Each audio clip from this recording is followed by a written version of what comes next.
Bonjour tout le monde. Aujourd'hui, dimanche, journée du Seigneur. Voici le jour que Dieu a créé, qu'il soit pour nous un sujet de joie.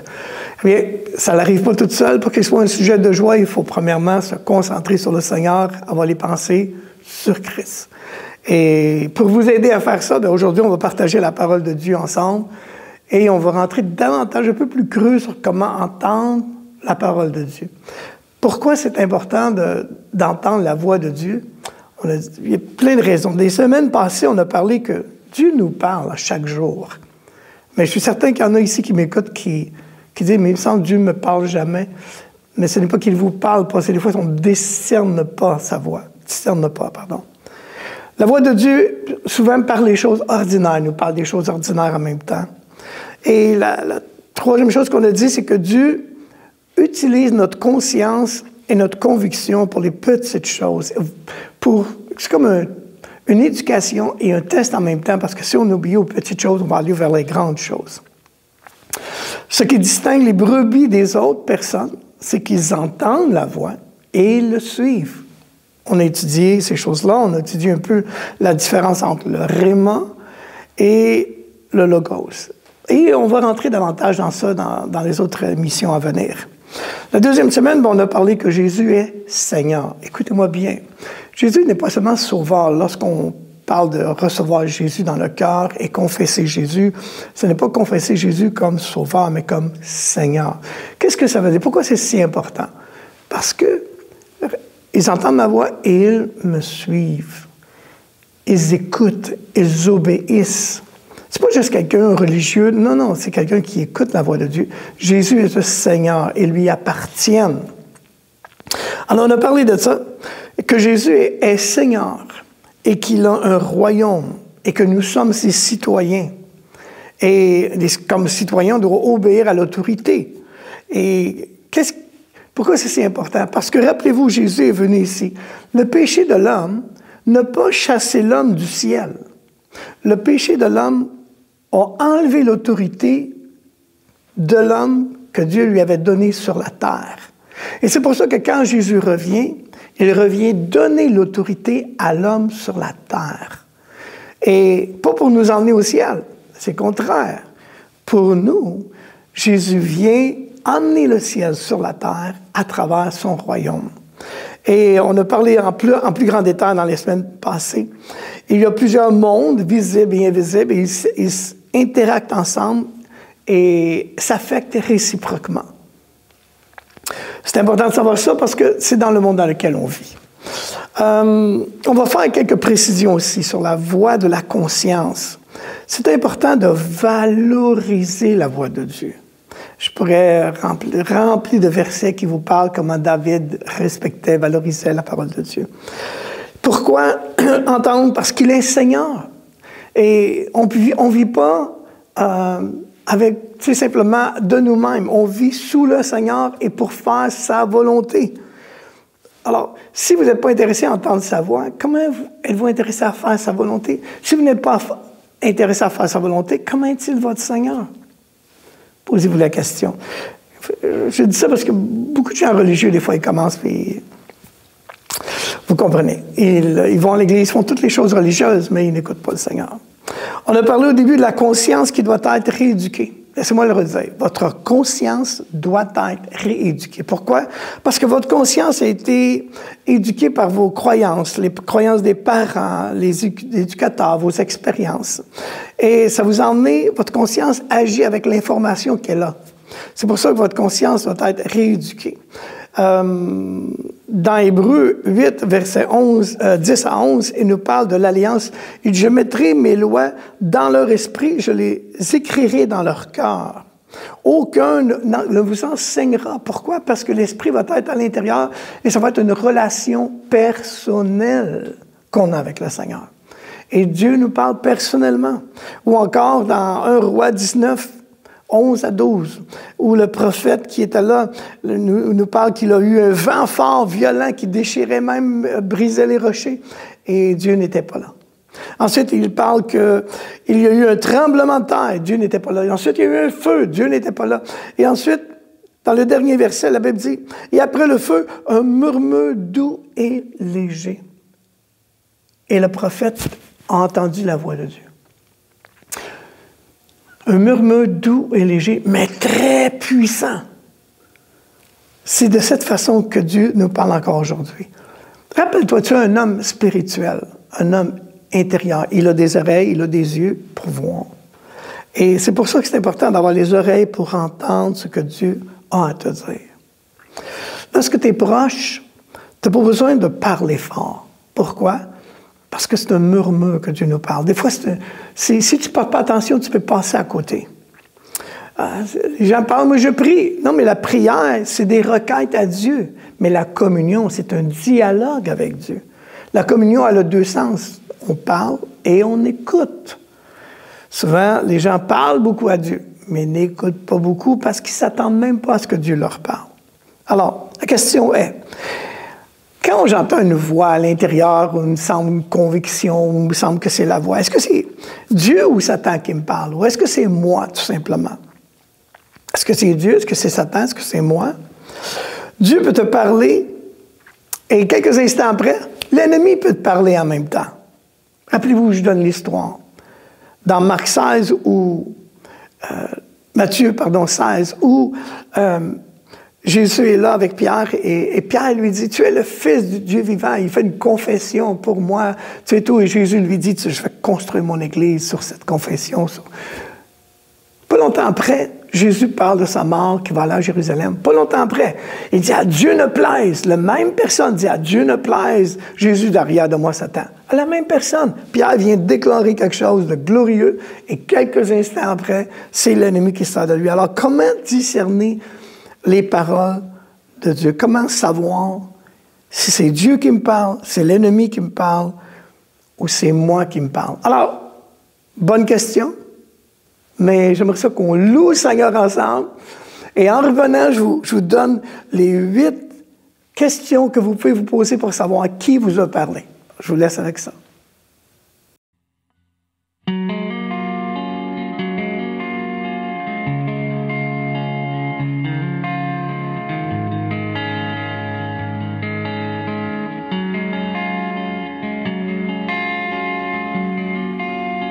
Fortifie-moi pour que je reste ferme en toi.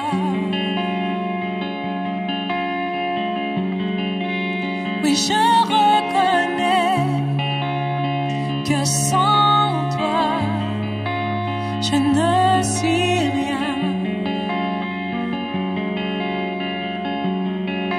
Que le son de ta voix brise le voile sur ma vie. Je veux plus de toi, plus de ta présence. Je désire entendre ta voix. Je veux plus de toi, plus de ta présence. Fortifie-moi, fortifie-moi pour que je reste ferme en toi, ferme en toi. Je reconnais que sans toi, je ne suis rien. Que le son de ta voix, brise le voile sur ma vie. Je veux plus de toi, plus de ta présence. Je désire entendre ta. Je veux plus de toi, plus de ta présence.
Et voilà, merci Seigneur. N'est-ce pas merveilleux quand on entend la louange et on participe, notre cœur est ouvert à la louange, on reçoit de Dieu à travers la louange. Il y a tellement de bonnes choses à dire là-dessus. Un jour, on parlera de cela. Mais maintenant, on est en train de parler des 8 façons d'éprouver si un message est de Dieu ou non, si c'est l'ennemi ou si c'est moi qui parle. La première chose dans le test à faire, c'est quand j'entends une voix, quand j'entends cette voix ou cette conviction, est-ce que ça, c'est d'accord avec la Bible? Est-ce que c'est en accord avec la Bible? Rappelez-vous, Jésus a dit dans Luc 21, 33, « Le ciel et la terre passeront, mais mes paroles ne passeront point. » Mais est-ce que c'est en accord avec les Écritures? Si la voix vous dit quelque chose, de faire quelque chose qui n'est pas écrit dans la Bible ou qui va à l'encontre de la Bible, ce n'est pas Dieu. Ou encore, est-ce que c'est en accord avec le caractère de Dieu? Amour, généreux, bon. Dieu ne te dira jamais de faire quelque chose d'immoral, d'haïr, de garder rancune. Il n'utilise jamais la condamnation. Ça fonctionne. Alors, il y a des choses, la parole et la vérité. 2 Timothée 3, 16, 17 nous parle de la parole, les faits de la parole dans notre vie. Alors, si cette voix que vous entendez va avec la parole de Dieu, quelquefois, c'est quand vous allez là, c'est pour vous informer. L'information, c'est simplement pour rejoindre votre intelligence, vous faire comprendre quelque chose. D'autres fois, c'est illuminer. Votre esprit est illuminé sur la façon de comprendre un verset que vous avez déjà lu dans le passé. Mais soudainement, le Saint-Esprit le rend vivant. Je suis certain que pendant que je parle, il y en a ici qui disent « Oui, je me souviens, il y a un verset qui voulait dire ça, puis après je l'ai compris. » Et voilà. La troisième chose, c'est quand l'Esprit nous amène à une révélation. Ça dévoile la signification cachée profonde de la nature de Dieu et du temps prophétique dans lequel nous sommes. Donc, informer, illuminer ou révéler. Dieu veut faire ces choses-là par la parole de Dieu. Par exemple, j'entends une voix qui dit « OK, paye pas tes taxes. T'es correct. » Est-ce que je vais suivre une voix comme ça? Qu'est-ce que la Bible dit? Payez, rendez à César ce qui est à César. Donc, vous savez que non, ça ne peut pas être Dieu. Tu dis « Dieu m'a dit de ne pas rembourser mes dettes. » Non. Dieu ne peut pas te dire de ne pas rembourser tes dettes. La Bible nous enseigne de ne devoir rien à personne. Alors, quand Paul parle de ces choses-là, il dit que même si un ange t'apparaîtrait dans ta chambre et te dirait de faire ces choses-là, qu'il soit anathème. C'est écrit dans Galates 1,8. Mais qu'est-ce que ça veut dire, anathème? Anathème veut dire ce qui est livré au malheur, que le malheur leur arrive. Alors, la première chose qu'on a mentionnée, c'est quoi? Il faut que ça soit en accord avec la parole ou la nature de Dieu. Premier signe. Deuxième, est-ce que ça me rend davantage à l'image de Christ? Est-ce que la voix m'emmène à être davantage à l'image de Christ? Quand je ne sais pas quoi faire, je me pose la question, qu'est-ce que Jésus ferait? Alors, parce que le but est, dans la parole, le but n'est pas que vous ayez des possessions dans la vie, que vous soyez heureux, ce n'est pas le but. Le bonheur, c'est un effet de l'obéissance. Le but, c'est que vous soyez transformés à son image. Et plusieurs chrétiens sont juste contents d'être contents avec les bénédictions de Dieu, mais ils ne sont pas intéressés à être à l'image de Dieu et porter le fruit de Dieu. Alors, Dieu est plus intéressé à votre caractère qu'à votre confort. Dieu est plus intéressé à votre caractère qu'à votre confort. C'est pour ça, dans Philippiens 2, verset 5, il dit « Ayez les sentiments qui étaient en Jésus-Christ ». Donc, vous voyez que quand Dieu nous parle, c'est toujours dans le sens d'être à l'image de Christ. C'est toujours dans le sens de nous amener plus près de lui. Vous pourrez aller voir aussi dans 2 Corinthiens 10, verset 5, où la Bible dit « On amène tous les pensées captifs en Jésus-Christ ». Mais jamais, par exemple, on prend l'exemple de Jean 3, verset 14 à 17, d'avoir un zèle amer, un esprit de dispute. Ne vous glorifiez pas et ne mentez pas les uns aux autres. Ça, jamais l'Esprit va vous parler d'être de cette manière-là. Parce que ça amène un désordre. Et quand il y a un désordre, ce n'est pas Dieu. Il dit au contraire, l'Esprit parle toujours de nous emmener davantage dans la sagesse. Qu'est-ce que la sagesse de Dieu? Bien, vous allez lire facilement, c'est la pureté, être pacifique, modéré, conciliant, miséricorde, porter de bons fruits, pas de duplicité, pas d'hypocrisie. Donc, vous savez que ce n'est pas Dieu si c'est motivé par une dispute charnelle, vengeance, l'envie. C'est clair. Donc, la première chose, c'est quoi? Est-ce que ça va avec la parole de Dieu? Deuxième chose, est-ce que ça m'amène à l'image de Dieu? Troisième chose, à qui revient la gloire? Jean 17 dit, Jésus reprit, il dit, ma doctrine n'est pas de moi, mais de celui qui m'a envoyé. Si quelqu'un veut faire ma volonté, il connaîtra que ma doctrine est de Dieu. Si je parle de mon chef, qu'est-ce qui va arriver? Celui qui parle de son chef cherche sa propre gloire. Alors, quand Dieu nous parle quelque chose, parce que Satan veut toujours nous élever ou nous abaisser. Il veut toujours nous faire croire qu'on est au-dessus des autres ou on est moins que rien que les autres. Et c'est pour ça qu'il faut être capable de discerner ça. Celui qui parle de son chef cherche sa propre gloire. Mais celui qui cherche la gloire de celui qui l'a envoyé, celui-là est vrai. C'est pour ça que dans l'Église, on dit « à Dieu est la gloire. À Jésus revient toujours la gloire. » On ne veut pas élever l'homme, ni même le prédicateur, ni même le ministère. On veut élever Jésus. Et pas se servir de Jésus pour élever notre ministère. Que ce soit clair pour tout le monde. Et on veut bâtir l'Église. Pas bâtir mon ministère, que le monde me connaisse, que tout le monde reconnaisse que je suis un homme de Dieu. Non, je veux bâtir l'Église. Pour que l'Église continue, même quand vous et moi, on va être avec le Seigneur. Quatrième chose. Est-ce que ma famille spirituelle pourrait confirmer ça? Parce que ce que je viens d'entendre, est-ce que c'est Dieu? Est-ce que c'est l'ennemi? Alors, je vais le partager avec ma famille spirituelle. Parce qu'on n'est pas créé pour vivre seul. Dieu nous a créés dans une famille. Dans Éphésiens 3:10, la Bible dit en fait que les dominations, autorités, les lieux célestes connaissent aujourd'hui par l'Église la sagesse infinie et variée de Dieu. Tu ne veux pas en parler avec les leaders quelquefois. Pourquoi tu ne veux pas en parler? Ah, j'ai décidé de déménager, j'ai décidé de changer de travail, j'ai décidé... Pourquoi tu n'en parles pas? Si c'est Dieu, tu devrais vouloir avoir une confirmation de Dieu par d'autres personnes qui ne sont pas impliquées comme toi, qui ne cherchent pas comme toi la même chose. Il pourrait te donner conseil. Alors, quand on ne veut plus entendre, c'est dangereux. Parce qu'on veut faire notre volonté, je veux le faire. Vous savez, vous comprenez ce que je veux dire.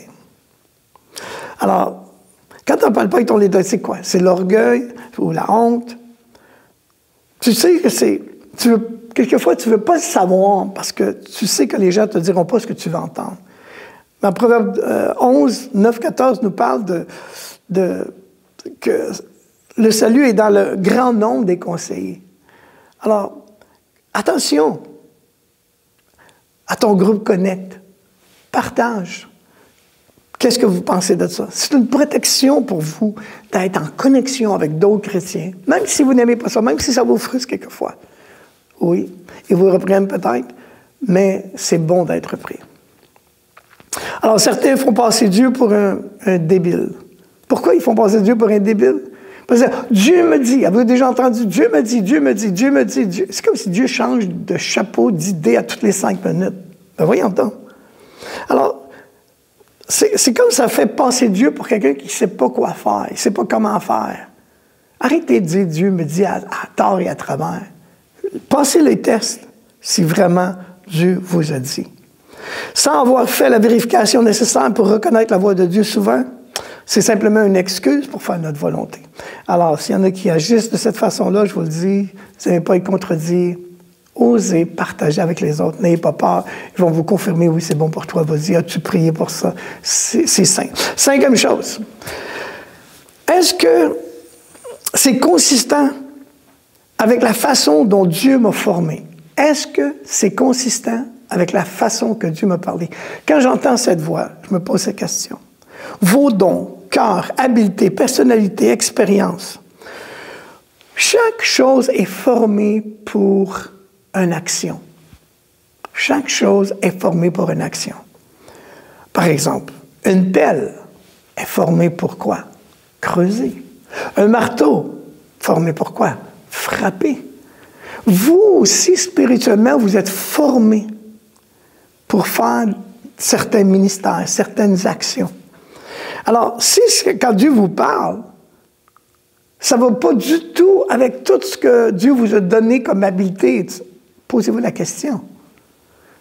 Est-ce que je ne m'en vais pas dans la bonne direction? Rappelez-vous Éphésiens 2,10 qui dit « Car nous sommes son ouvrage, on est écrit en Jésus-Christ pour de bonnes œuvres que Dieu a préparées d'avance. » Il y a beaucoup de bonnes œuvres dans le monde. Tu n'es pas obligé de toutes les faire. Tu fais seulement ceux que Dieu a préparés d'avance pour toi. Et là, tu te sens bien. Romains 12,6 dit, il nous enseigne aussi que Dieu nous a donné des dons. Alors, malheureusement, des fois, c'est comme, tu sais, tu veux chanter, tu aimes la musique, mais tu es le seul à vouloir écouter ton chant. Pourquoi? Parce que des fois, tu n'as juste pas la voix pour aller avec ce que tu aimes faire. Donc, n'hésitez pas à vous poser la question, est-ce que c'est consistant avec la façon que Dieu m'a créé? Ça va? On y va avec le 6e. Est-ce que cela concerne ma responsabilité? Si cela ne te regarde pas, pourquoi Dieu te parlerait de quelqu'un d'autre? Puis, Dieu me dit sur lui, Dieu me dit sur elle. Arrête. La seule chose que Dieu peut parler sur quelqu'un, c'est si la personne peut avoir besoin de prière, puis il dit, prie pour lui, prie pour elle. Il ne commencera pas à te dire plein de choses sur leur vie. Il va te parler sur ta vie à toi. Il y a des gens qui disent, pasteur, vous devriez faire ça, vous devriez faire ça. Regarde, Dieu va parler au pasteur de ce qu'il devrait faire dans l'Église. Dieu va parler à toi de ta musique, si tu es musicien. Dieu va parler à toi de ton exhortation, si tu es un exhortateur, ou de la... Voyez-vous, Dieu va te parler selon ton appel. Fait que tu n'as pas à gérer tout le reste du monde. Alors, rappelez-vous, je donne un exemple très vite avec ça. Rappelez-vous, Dieu est en train de parler avec son disciple. Elle lui dit, tu vas passer à travers des choses difficiles. Dans Jean 21, 22, Pierre est là. Il lui dit, tu vas souffrir pour moi. On va t'emmener où tu veux pas aller. Et Pierre passe et Jean est à côté. Puis il dit, hey, Seigneur, qu'est-ce qui va arriver avec Jean? Jésus, en d'autres mots, lui dit, ben, toi, tes affaires, ça ne te regarde pas. Ce que Dieu fait avec lui ne te regarde pas. Occupe-toi de ce que je te demande, toi. Ça va sauver beaucoup de problèmes.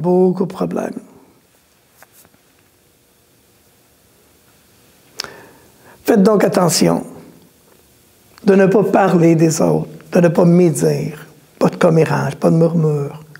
Retournez l'attention sur qu'est-ce que Dieu vous a dit à vous pour changer votre vie. 7e chose, est-ce que c'est, quand Dieu vous parle, vous entendez cette voix-là, est-ce que c'est une conviction ou une condamnation?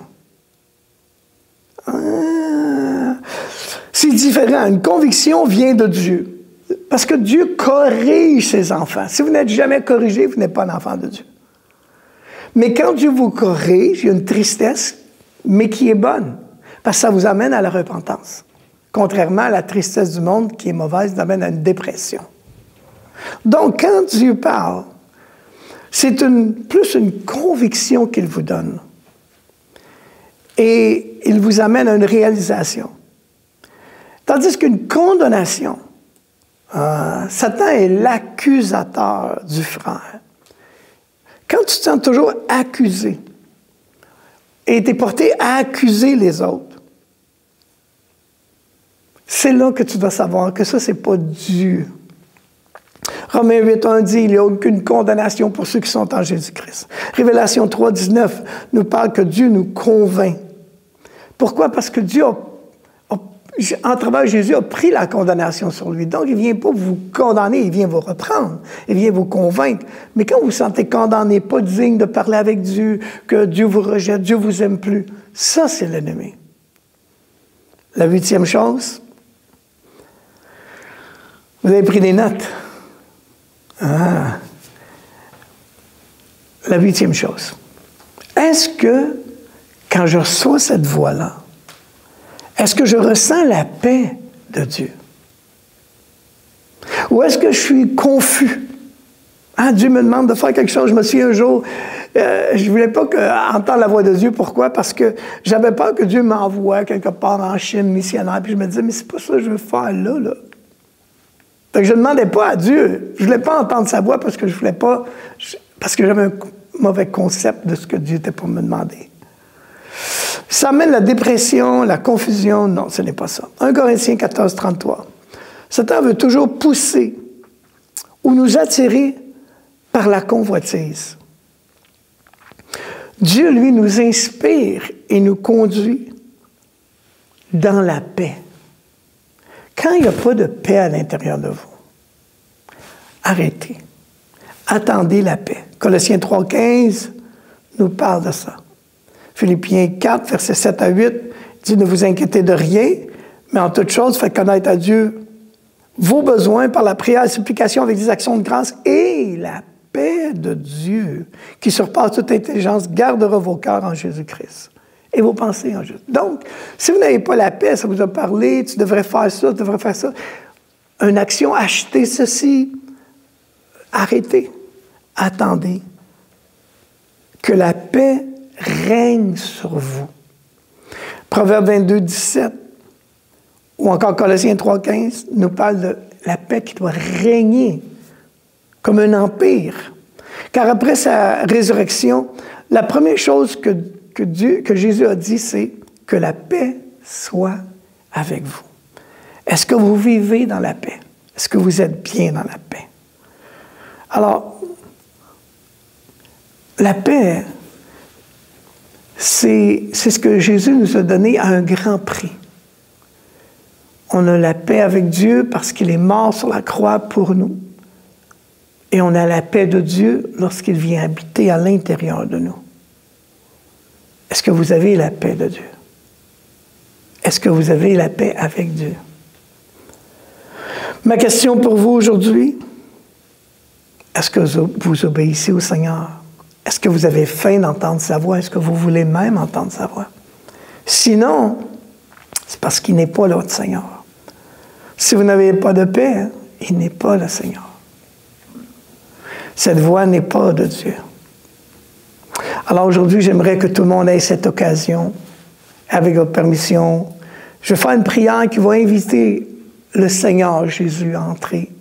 Devenez le Seigneur de votre vie et vous donner à vous la paix, la joie, comme vous avez soif de la vérité.